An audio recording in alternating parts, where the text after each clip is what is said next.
Hey guys, what's going on? It's Eli back with another review video and continuing on with the Mission Impossible review marathon. Like I said, only 2 left. So now we come to the second to last Mission Impossible film in the franchise slash saga and a part of this review marathon. And joining me is my dad, aka Little Blue. Yep, finally got him for one of these. And, well, I mean, he too. You are a huge fan of the movie franchise. Oh, yeah. Yeah. So yes, that's right, guys. Now we come to, yes, the 6th installment from 2018, Fallout. Yes. But very quickly, because you can just, run by, like, what you thought of what your first impression was of the Mission Impossible franchise, from 1 to 5, because... Well, I was... because you didn't join me for the other ones, but now that you are, because, what you thought of the franchise, you get my point, so go ahead. Yeah, when the first movie came out, I was really excited about it, and really looking forward to it. I remember when Mission Impossible, the TV series, was on back in the... and you watched the it? late 60s. Not really. It was it was a little too out of my depth. I was a child. Really? Yeah, I was more attracted to, like, Star Trek and stuff. The Another property of Paramount's. Yeah, Peter Graves played in it, and Leonard Nimoy. Yes, and it was and Martin Landau. And it was it was very. When I did watch it, it was good. I do remember, but I didn't get into it when I was a kid for some reason. But yeah. I have. Well, noticed, I mean, not everybody would. So I have noticed that, in particular, because it's freshest in my mind. When I watched this movie, and I rewatched it again. On Sunday. So we're already getting to our first thoughts of Fallout, aren't we? Right. But I noticed that they play, and I think they've done this consistently in all of the Mission Impossible movies, they play incidental music that was used in the TV series. Well, yeah. Especially on account of the theme song. Well, of course that, but I'm talking about if there's there's a suspenseful piece that they play. That they played in the TV series, and I've noticed that they play in the movies, and I like it. That's a nice touch. Yeah. But just to quickly, the Mission Impossible films from 1 to 5, because you saw the first, enjoyed it, but what about the sequels? I loved all of them. Every one I've seen, I've loved. Yeah. And I actually haven't seen all of them. There's a couple of them that I have not seen yet. So yeah, as we do our review. So yeah. But all right. But just overall. Mission Impossible, the movie franchise, I would say one of your top favorite franchises. Oh yeah, definitely one of my top favorite. It ranks up there it ranks up there close to James Bond. Not quite to that level, but it ranks. Two ranks big closely. Franchises that are action packed and such, spies and everything. So with that out of the way, and the mentioning of Bond, because Fallout itself, and you technically already started your first thoughts and such on it, and not to mention that. We did see this in theaters. Right. Yeah, but go ahead. Like you were saying about, the first things you have to say about Fallout, your first thoughts, etc. Well, it was really good. I know when I saw it in the movie theater, I got a little vertigo on the height when he was hanging off that helicopter and fell down on that bale of hay. That it kind of freaked me out a little bit. Typically, I have a fear of heights where it's not controlled. I'm fine when I'm in an airplane. Or even a helicopter. My fear of heights is mutual. So, but if I'm standing close to a ledge or so, I can't do it. I just can't do it. But that was one thing I noticed. And do you want me to read the overview? Well, okay, but just overall, you enjoyed it, right? Of course I did. Even yes. after, and I remember you telling me this that when you did a rewatch. You had forgotten how good it was. I did. Really suspenseful. Really keeps you on the edge of your seat. It was really good. I remember when this film came out, and to go ahead and because to get in the first things I have to say about Fallout. Well, like I said, you and we saw it in theaters, and I of course, and I've stated this before in the reviews I've done of the films where I had seen the Mission Impossible films, and. When it came to Fallout, when me and my dad, we went to see Fallout, because I know for a fact that I enjoyed it, and having done a rewatch, because it's amazing because I had forgotten too at some that how great this was, and I don't know, because probably, and as I've also said this, like. It would be in my top favorite of the Mission Impossible franchise, the films in the franchise. Wouldn't you say so too? Yeah, and I think one thing to keep in mind is the fact that IMF, the IMF team, as they're known, they're basically the equivalent, the American equivalent to the British MI6, was what James Bond was based on. And they, make no mistake, there are British secret agents, just as there are American secret agents. Even Benji, he's kind of the Q of Mission Impossible. Yes. Yeah. if you never thought of that. Yes, he is. Simon Pegg's character is very much like the Q of James Bond. Yes, but overall, to finish up what I have to say, because overall, Fallout, it's another excellent installment in the franchise from beginning to end. Its plot line, the story, and with the characters, some new faces that step in, what they've got themselves into, and this is intense, and you know what? The fact that as these films come out, the more intense, these missions become impossible for them, but somehow they succeed. Somehow they succeed. If you think about it, just as these films come out, it's amazing. It really is. Yeah. Especially what comes after this one, but It is. But again, overall, I really enjoy it. So anything you've got to say, and once you're done, we'll read the description. It really impresses me the fact that Tom Cruise, I almost said Tom Selleck. Tom Cruise. Wrong Tom. Wrong Tom. Well, wrong Tom, who's an action-packed guy. Yeah. But Tom Cruise does a lot of his own stunts. Yes. And I'm sure there's some that Paramount just says absolutely not, because the liability is too great. Even the director of Mission Impossible 2, John Woo, as I recall, I stated this in my review that, he had a bickering with Tom on stunts and such, and Tom proving that to John Woo that he can do the stunts, just... Yeah, exactly. Yeah. All right, but now as always, read the description / the story. You can take it from here. All right. Ethan Hunt and the IMF team join forces with CIA assassin August Walker to prevent a disaster of epic proportions. Arms dealer John Lark and a group of terrorists known as the Apostles plan to use 3 plutonium cores for a simultaneous nuclear attack on the Vatican, Jerusalem, and Mecca, Saudi Arabia. When the weapons go missing, Ethan and his crew find themselves in a desperate race against time to prevent them from falling into the wrong hands. So, all right, that's pretty much the plot line right there. Yes, so with that out of the way, reading the description / the story, now we get into the film itself, because, you could take most of it from here, so... Well, I will say this, that part of my reasoning, when I saw this movie, you see, I had only ever seen Henry Cavill playing Superman and Clark Kent. I think, a good majority of us. And so, and you never... But when I saw him in that, and saw him in a suit and tie, I said... Oh my gosh, that's got to be the next James Bond right there. I was just totally smitten. He's got the frame, he's got the build, he would probably be the best built Bond ever. And I'll quit going down rabbit holes on Bond. Viewers, let me give you a heads up, viewers. I had a good feeling, and he did. Yes, I had a good feeling you would bring up and not shut up about wanting Henry Cavill to be James Bond. I knew you'd bring this up. I'm kind of obsessed. You couldn't keep it to yourself. In this review. I am obsessed about him becoming James Bond as I was Adrian Paul, who played the Highlander. Right. Because he looked like a young Sean Connery. And he's Scottish. He was perfect for the role, but he didn't get it. All right, let's drop James Bond and focus on Mission Impossible. Yes. Let's not go from one agency to the others. So these plutonium cores. There's 3 of them. There's 3 of them. They're very dangerous. And there's one main terrorist. So of these apostles. As they're called. Yet another terrorist group in Mission Impossible. So yeah, he is. Not to mention, this takes place 2 years after Rogue Nation. So yeah, the team. I love the team because I love Ving Rhames. Ving Rhames as good old Luther, and Simon Pegg was as Benji. Was a great addition to that. Yeah, it's almost like seeing Scotty work.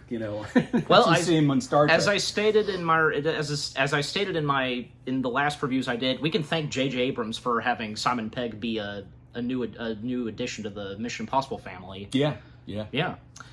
J.J. Abrams is he's executive producer on these. So well, and I stated that, and in case you'd forgotten, Bad Robot only did Rogue Nation and Ghost Protocol. They only did those 2 films, Bad Robot. So yeah, and the Lark decoy, played by Lang Yang.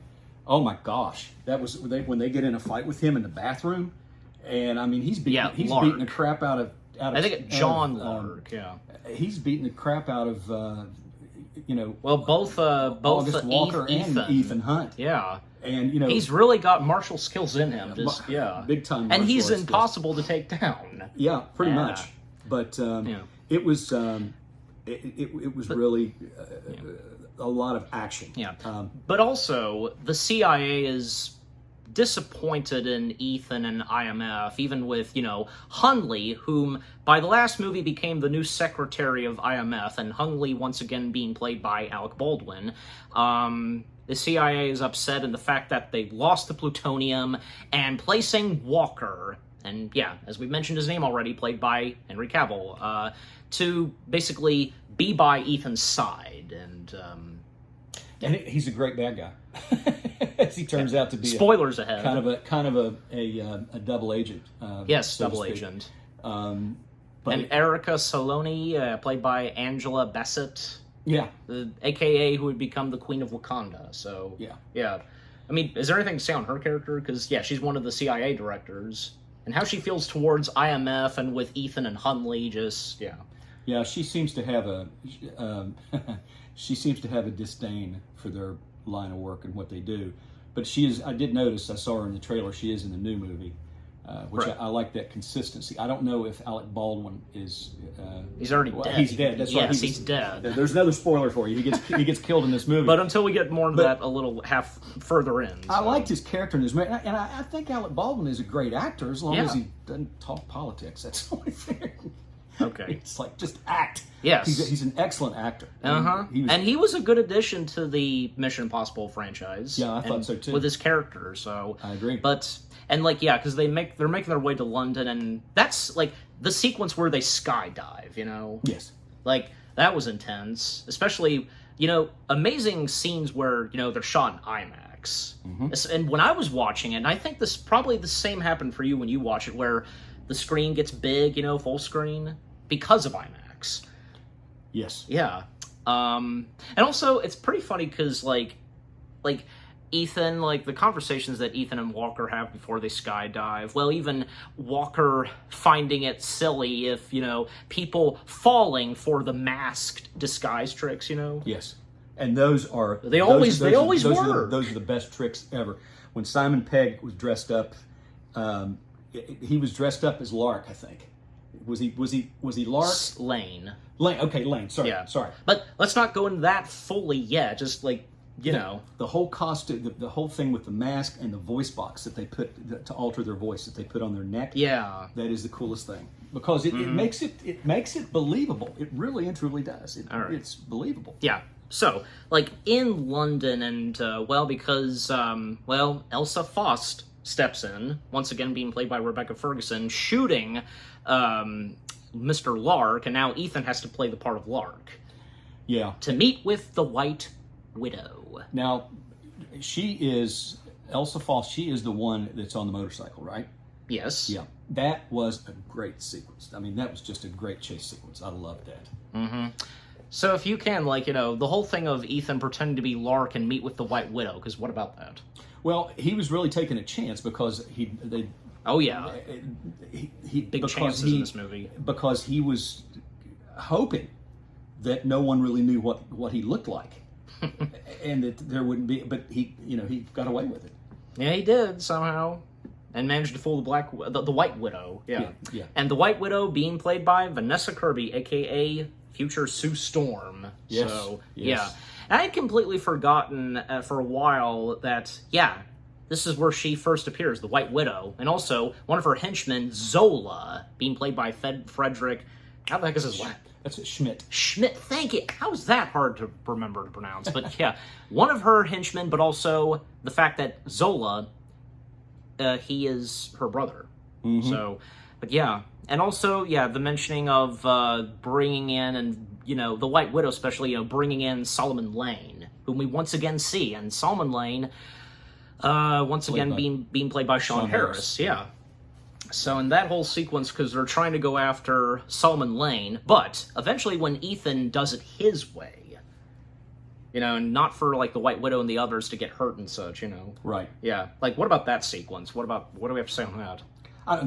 Give me your thoughts. Well, I mean, because, it never fails, in these Mission Impossible films, and the best way I can put at it with the sequence where, because something's going to happen, like, and of course, yeah, with what Ethan does in his way, and it's the best shot, and a chase that goes on, and, yeah, because what more do I have to say? Just overall, that sequence was pretty cool, and, Walker, of course, tagging along with Ethan and trying to escape from the London police force and such, and even when, like, the truck that's transporting Lane does end up, like, at one point getting into the water, and, well, luckily he is rescued by, when they step in, Benji and Luther.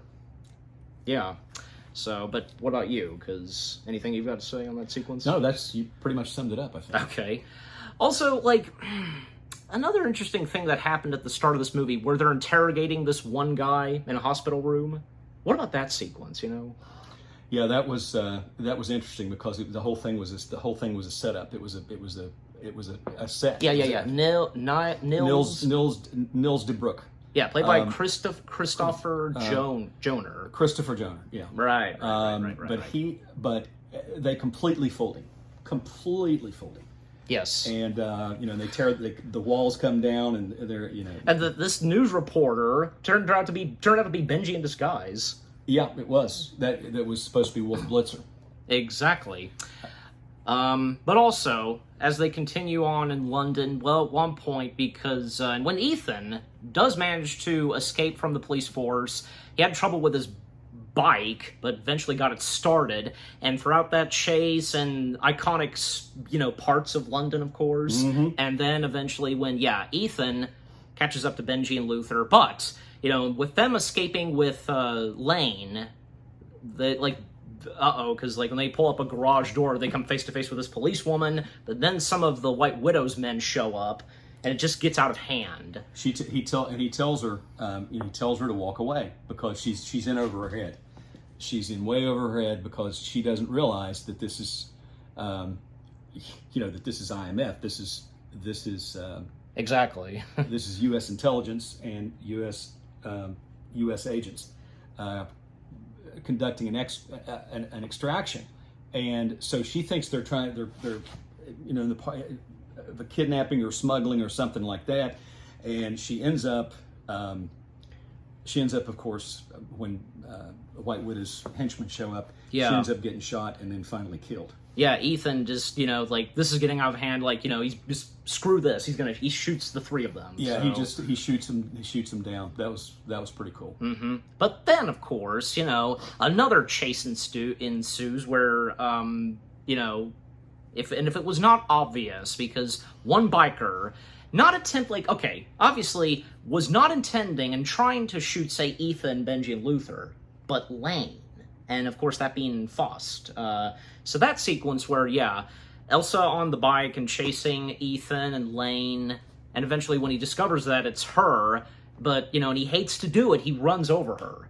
Not trying to kill her, but still. Yeah. And, it's funny, all that time, when Lane was with them, and when he was just with Ethan, after all that, he finally spoke to Ethan, It's funny. Yeah. I'm just saying, but... but also, like, then when, like, say, also, like, there is a moment where Walker has a conversation with the CIA director about Ethan. Like, what do you make of that? Well, it was, you're referring, I think, refresh my memory, we're talking about Angela Bassett's character, yes, right? Yes. Erica Sloane, because she's just expresses disdain, for Ethan. And but Walker has something positive about Ethan that he says to her, I'm pretty sure. Yeah, and kind of. I can't recall what that is specifically, but you can tell Walker, trusting to do his job, to be effective, to be an effective agent. Yeah. To do what he needs to do. Despite the fact on which side Walker's on, just, he's really on. Yeah. And a moment between Ethan and Elsa where they once again meet up, and her reasoning on trying to get Lane, well, because of, the British intelligence. Yes. Yeah. So, and that's where... And also the fact that she could have been free, even Ethan making that clear, but she's not. Never could be. No. But what were you going to say? No, I was just going to say it was a neat tie-in that they brought in. They did bring in the British. They did bring in MI6 and all that. Yeah, so which can also being British intelligence. Yeah. Yes, of course. Yeah, and and then say when they're interrogating Solomon Lane, because we do discover that he is linked somehow, because with the whole plutonium and such. Yes. Yeah, and what they inject him and such, if you recall.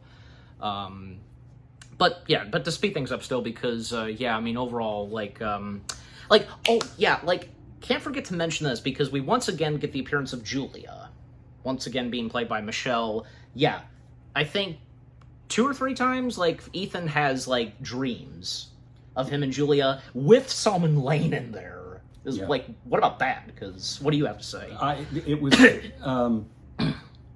I think it was gut-wrenching to see, for him to see her, because they were no longer together. But the fact that he could not save her, could not keep her protected. No, and she was, she was happy, and that's what was most important to him. Mm-hmm. You could see that, even though there was pain in his eyes, you could definitely see that he was, that he saw that she was happy, and right. That's what mattered to him. Mm-hmm. And I was trying to find the other actor that played her husband. You just passed him. I did. Yeah, Eric. But do we want to go ahead and mention Eric? Yeah. He Eric, played by Wes Bentley. I mean, much as we don't like to go further in, but still, now if we bring up Eric, we can't escape it now. So he was the brother in Yellowstone. And he played a weasel, basically. I mean, he was terrified of Beth Dutton, his sister, his half sister. Mm-hmm. And I mean, he was terrified of her, and she hated his guts. Right. And it made for interesting dynamic between the two. But as soon as I saw him, I went, oh my gosh, there he is. First saw him in this, and then when it came to Yellowstone. And I can't even remember what his name was in the series now. Okay. But it was Dutton was his last name, but yeah. But when I saw him, that's the first thing I thought of. So, mm-hmm. But it was a good scene the way it played out, because again, you see Ethan, you can detect some pain in his eyes, but yet he's happy that she's happy, and that's what most matters. Exactly. Because he knew what he put her through, and she had to get out of that lifestyle, because it was too much. Yeah, it was fun while it lasted for them, but she helped. She helped the character. She helped Luther. Right. But let's not get further still, because like the next scene. No, not really, because they're still in London, and even still speed things up some, because eventually Hunley meets up with them as well, and what do we want to talk about next that happens in London? Even as I mentioned, Hunley showing up eventually, just Go ahead, go in. Okay, I mean, if you want to say anything, but if you want to put me in the spot, or if you just you go ahead. Okay, like I said, Lane is somehow, and eventually he is linked with the plutonium, and somehow with the terrorist group, and things not looking good on Ethan, and even when Hunley makes that clear, but even when somehow, eventually, they somehow knew this, that Walker was never on their side, and on Ethan's. And even when they trick Walker, and Hunley was in on this, surprisingly, because they were going to bring in Lane, supposedly, to, the British intelligence, but, basically, not Lane, Benji in disguise. And by taking Benji with them as Lane, leaving the actual Lane supposedly with Walker to keep an eye on him, and then Walker having a private talk, with Lane, because they're technically on the same side. Yes. Yeah. Were you going to say something? No, I was just going to say, like I said, I love the disguises that they use, and it really tricks you. It's trickery because you don't know. You think it's that person, but it's not really that person. It's one of them, and they pull a mask off. Yeah. It's great. Yeah, even like the Angela Bassett's character and then Walker, referring to like the whole thing of the masks, like as Halloween masks and such. But when Walker says that, and after like what Lane specifically said to Walker, and when he says the whole thing of Halloween masks, that's when it hits him. Lane's not actually right there, and even like seeing a camera in one of his eyes, and it's Benji. They got him. Yeah. And not to mention that the CIA director listened in on this too. But something else happens where, she's going to bring them all in. Not just Walker, but them as well. But, to make things even more intense, a few of those CIA guys, they're not actually CIA guys or anything, They're part of the terrorist group, and they killed those that are actual CIA gunmen. Right. And a little fight and such, and even when Hunley tries to take some action and try to take down Walker, but then, of course, he gets stabbed. Yeah. Yeah, how does it feel still? Because, the fact that, we lost a really good character right there. A really good character who became a really good secretary. Yeah. And was really enjoying what Ethan and the others were doing. Yeah, he was coming along, and then he gets He killed. was! And that was... he was! Unfortunate. But, that's how movies work. The storylines, they'll take you down a road, and then boom, all of a sudden. Pure facts. And then, of course, even at last dying words from Hunley, go. And then, Ethan chasing after Walker throughout London. And supposedly, Walker making his way to the airport. And even, say, Faust catching up with them and helping them out. But, that whole sequence where, Ethan's chasing after Walker, what about it? That was, again, very intense. Yeah. Very intense. Poor Benji, because he doesn't realize that he's got it like on 2D, the device, Yeah. And sorry, I didn't 2D. Yeah, and also where at one point Ethan he jumps from one building to the next. Yeah, that was legit. Yeah, that was where he broke his knee. Oh, I didn't know. And that was even shared on one episode of the Graham Norton show around the time when the film was coming out. That, he actually, and but he kept going. He kept going to finish the shot, getting up and limping. But after that, according to Tom, he knew that his leg was broken and they had to stop filming for now. So, he can get healed up, of course. And I did not realize that he actually broke his leg on that. Seriously? I did not know that because I thought, my gosh. I said, oh man, he's hurt, he's limping. And I thought, oh, man, he's, that's really convincing. It was convincing because it was real. Well, and it's interesting to see that they kept that in the final film. That's the actual shot, where, besides him falling and he hits his knee, him getting up and limping, that's legit, and it's obvious that he did approve on that being kept. So. Well, make no mistake, they had I guarantee you they had a big tall air mattress under him. They just painted it out. I guarantee it because there's no way you're not going to work without a net. Sorry. No, of course not. Because even in the, I think it was 2 movies back when he's hanging on the side of that C-130. Rogue Nation was the last one before Fallout. Yeah. So he was. No, that was legit, of course. Him hanging off to the side of the plane. As I made it clear in my review. They had him hardwired in there, man. They had cables on him. Well, and obviously, post production, they digitally removed that stuff. Exactly. Of course, but eventually, when Ethan does finally somehow manage, even though he was going in an opposite direction, he still managed to catch up to Walker. But Walker making a threat to Ethan on, if he sees Ethan again, or, anything else, harm will come to Julia. Yeah. And referring to himself as her guardian angel. Yeah, so that just, it never fails that things just get intense and more complicated from the next and the next. And then, because later, Ethan Benji, Luther, and Faust talking on what they're going to do next. Even, you know what, this was a great moment where Luther, you know, he goes into a deep subject with Faust about Ethan and the fact that two important women in his life. I remember that. One is Julia, and the other, it's not obvious. Yeah. Yeah. And what about that part with what Luther is saying to Elsa and such? Like, what do you have to say? Well, it gave good background to Ethan Hunt in his psyche, how he thinks his emotional status toward these two characters. Yes. And that's what was really. And you know something? That coming from Luther, that really shows how much of a good friend he is to Ethan, how much he's known Ethan for years. Yeah. Yeah. You know, even since the first movie, and from there on, just, yeah. Because the first movie, yeah, that's technically where they do first meet. So, where he's recruited by Ethan. But anyway, but eventually, yeah, they make their way to where Lane and Walker are going to be, and by using the plutonium, they are going to unleash, well, the nuclear bombs and such. Like, what about that? Intense. Very intense.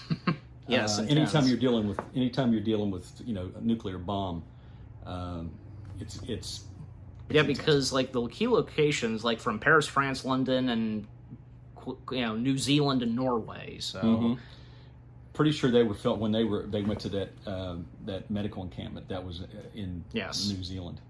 Yeah, because now we've come to like the third act of the film, and well, where the climax is about to begin. Because they make their way to that medical camp, and it was mentioned about a medical camp and such, and where Ethan and his IMF team, along with British intelligence member Faust, you know, despite the fact she didn't become a part of IMF, still, you know, a good partnership and alliance with her and IMF. Yeah, exactly. Yeah, well, most notably Ethan and his team. Well, and then the thing of it is, these three bombs are so complicated. And I was going to say that, this is where they unexpectedly run into Julia. Yeah. And where Ethan, for the first time, meets Eric. Eric has no idea who he is, and Ethan pretends to be a doctor and not go by Ethan. And, Eric most notably mentions the guardian angel.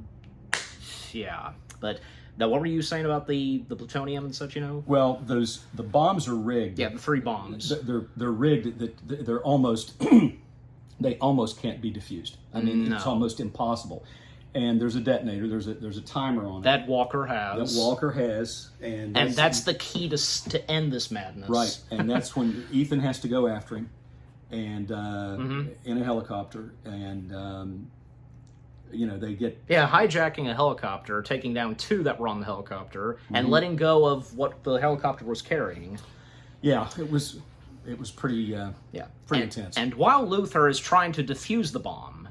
Yeah, one of the bombs. Even when, like, say, Benji and Faust, they discover more bombs. Right. And when Lane interrogates Faust, has her tied up, Benji tries to go and find and help Elsa. But then when he gets attacked by Lane, and when Lane was attempting to hang Benji.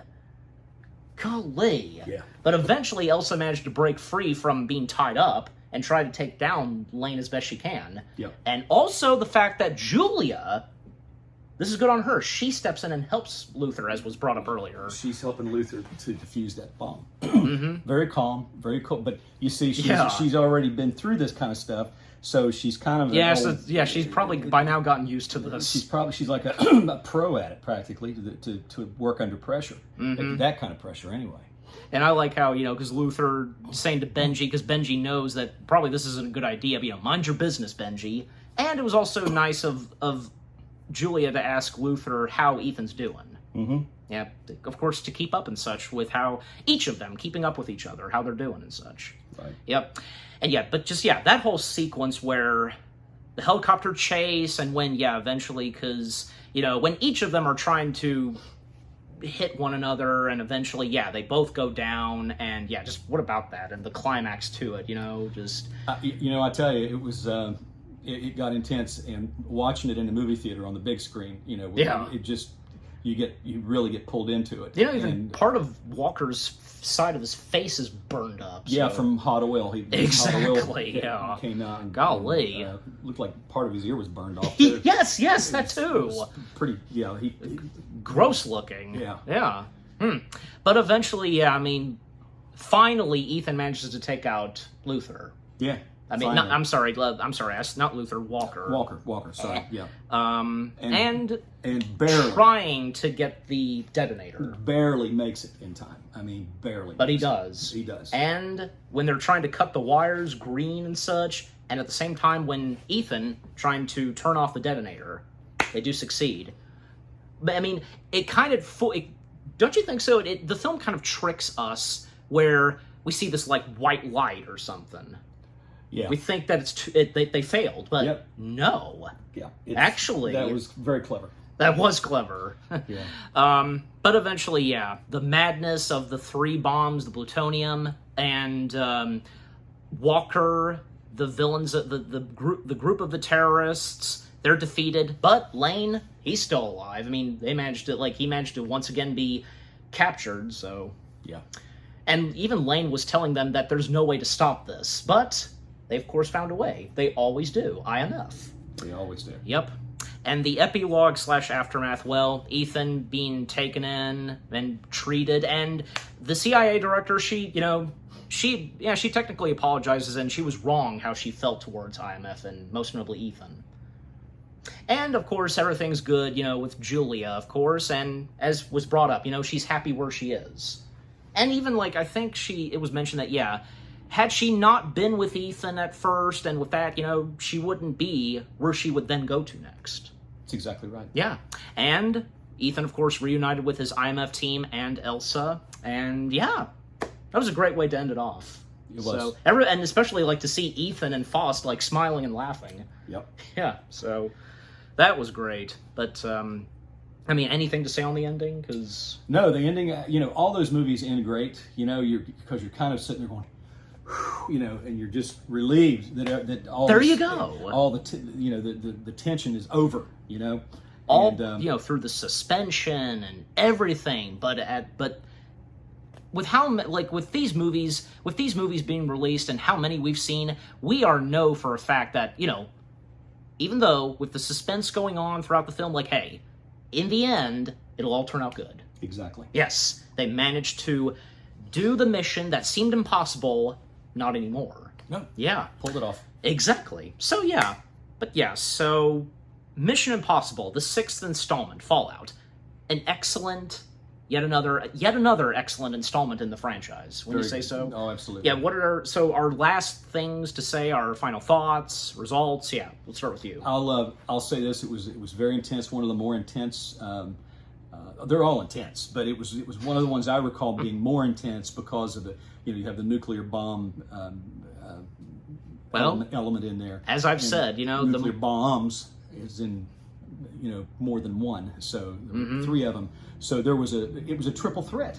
And not only that, but just the near impossibility of defusing those bombs and everything they went through, the chases to get where they needed to be to find those bombs, to defuse them. I mean, it was a really good movie, and I give it.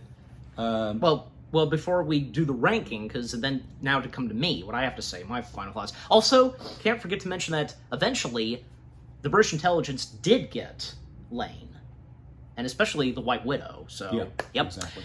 And not to mention the White Widow was technically working with the CIA, but yeah. But anyway, so what I have to say, my final thoughts and results, because again, this is yet another great installment in the franchise, this being the 6th installment, and what this Mission Impossible film had to offer with its story, the plot line, the characters, more new faces that step in, the new antagonists that they come face to face with, yet another terrorist group, one returning villain, which being Lane, Henry Cavill, Vanessa Kirby, being new additions, and Angela Bassett, and just everybody was fantastic. The action, the suspense, and up on the edge of our seats, and the music and score, Christopher McQuarrie's direction of yet again, and the crazy epic stunts, most notably from Cruise, everything about it was excellent. And as you brought up, and I know I brought this up earlier, because as these films come out of Mission Impossible, the more intense they get.